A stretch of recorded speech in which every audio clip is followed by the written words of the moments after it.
नमस्कार, स्वागत है आपका फिर से एक छोटे से ज्योग्राफी के कॉन्सेप्ट में जो एनसीईआरटी बेस्ड होता है। अब देखिए जो एनसीईआरटी बेस्ड टॉपिक्स है उसमें हमने फ्रैक्शंस में बहुत सारे कॉन्सेप्ट को अरेंज किए हैं और इसी को आपको बताने की कोशिश की है। देखिए आज का जो टॉपिक है ये वेदरिंग है। वेदरिंग होता क्या है मैंने आपको पहले समझाना है जिसको हम कहते हैं अपक्षय। देखिए वेदरिंग क्या होता है सबसे पहले मुझे ये समझिए ऐसे समझिए कि पृथ्वी पे पहले क्या था? पहले था इग्नियस रॉक्स।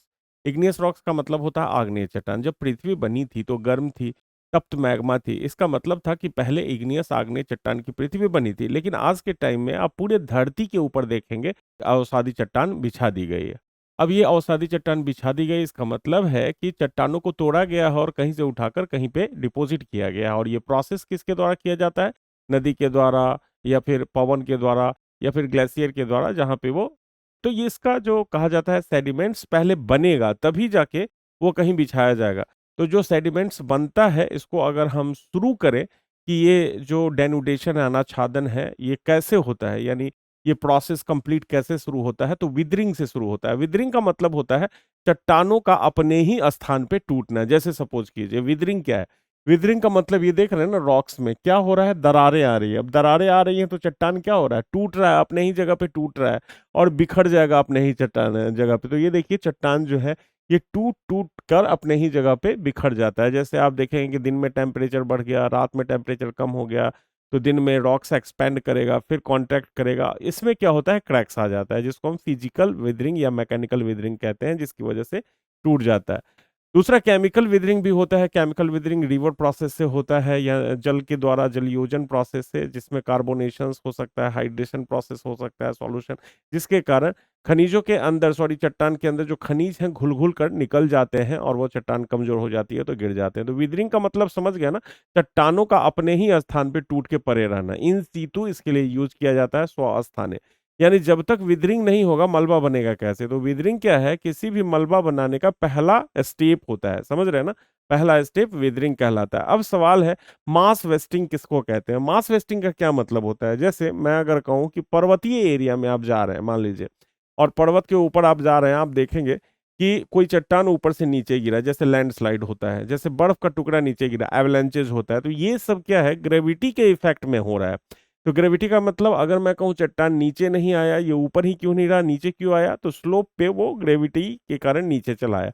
तो ग्रेविटेशनल फोर्स के कारण अगर कोई चट्टान अपने जगह से हिलती है मूव करती है या स्थानांतरण करती है तो उसको हम मास वेस्टिंग कहते हैं। जैसे मास वेस्टिंग का बहुत अच्छा एग्जाम्पल लैंडस्लाइड हो गया हिमस्खलन हो गया एवलांचेज हो गया मलबा प्रवाह हो गया जिसको हम कहते हैं जो मड फ्लो होता है उसको कहते हैं।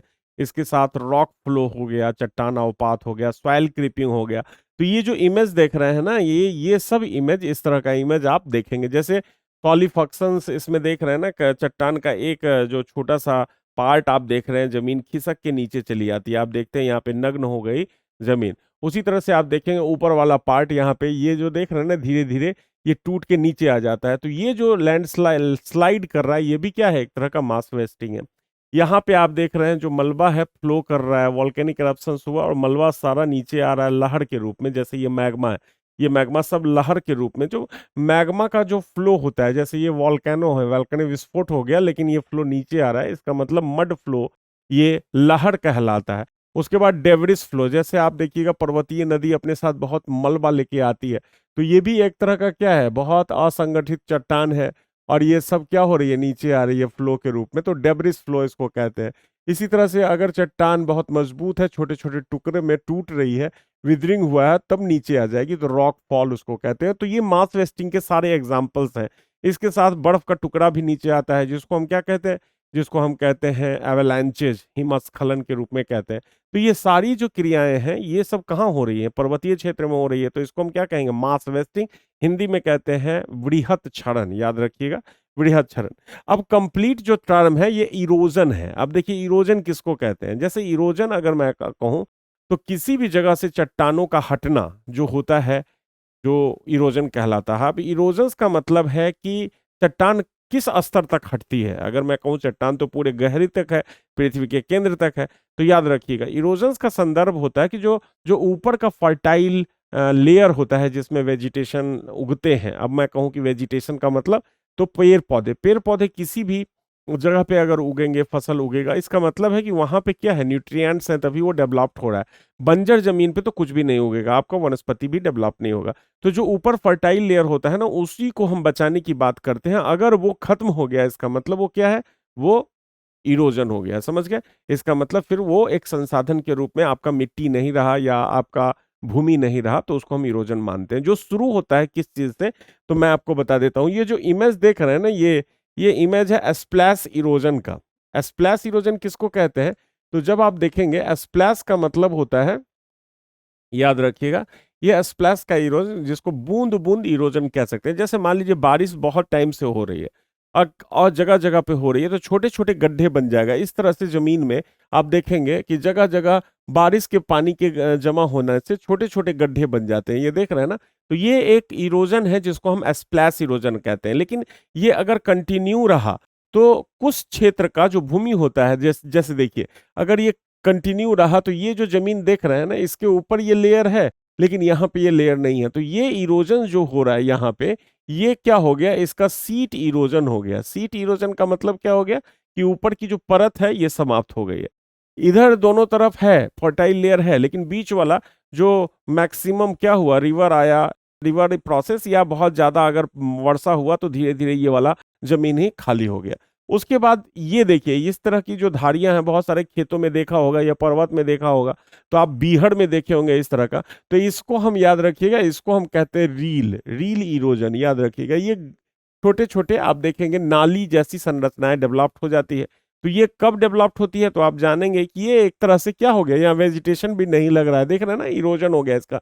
उसके बाद लास्ट जो स्टेप है, यही चीज जो रील इरोजन है, बड़े बड़े नालियों के रूप में डेवलप हो जाएगा। तो इस तरह आप देखेंगे कि ये इस तरह का इरोजन डेवलप्ड हो जाता है। जैसे अगर हम आपके इंडिया की बात करें, तो चंबल का जो बैडलैंड टोपोग्राफी है, बैडलैंड टोपोग्राफी, जिसको हम कहते हैं चंबल का बीहर, समझ गया ना, वो किस तरह का इरोजन है, तो इसी तरह का इरोजन है, गली इरोजन है, समझ गया ना। तो आपने अभी क्या देखा, आपने देखा इरोजन के चार टाइप्स। पहला देखा आपने splash erosion, seat erosion, reel erosion और गली इरोजन। इसका आप मैपिंग कर लीजिए और इसको कॉन्सेप्ट में बना लीजिए। तो इसका मतलब इरोजन कंप्लीट अगर हो गया, तो एक साइकिल के रूप में चलता रहता है, फिर जमीन बंजर हो जाती है। तो आप इरोजन को बचाने के लिए तरह तरह का प्रयास करते हैं, एफॉरेस्टेशन करते हैं, क्रॉप रोटेशन करते हैं, बहुत सॉइल कंजर्वेशन के लिए बहुत सारे उपाय हैं जो आप करते रहते हैं। तो आप बेहतर है समझ गए होंगे कि विदरिंग क्या है, मास वेस्टिंग क्या है, इरोजन क्या है, टाइप्स ऑफ इरोजन क्या है। Thank you very much in छोटे से कॉन्सेप्ट को देने के लिए।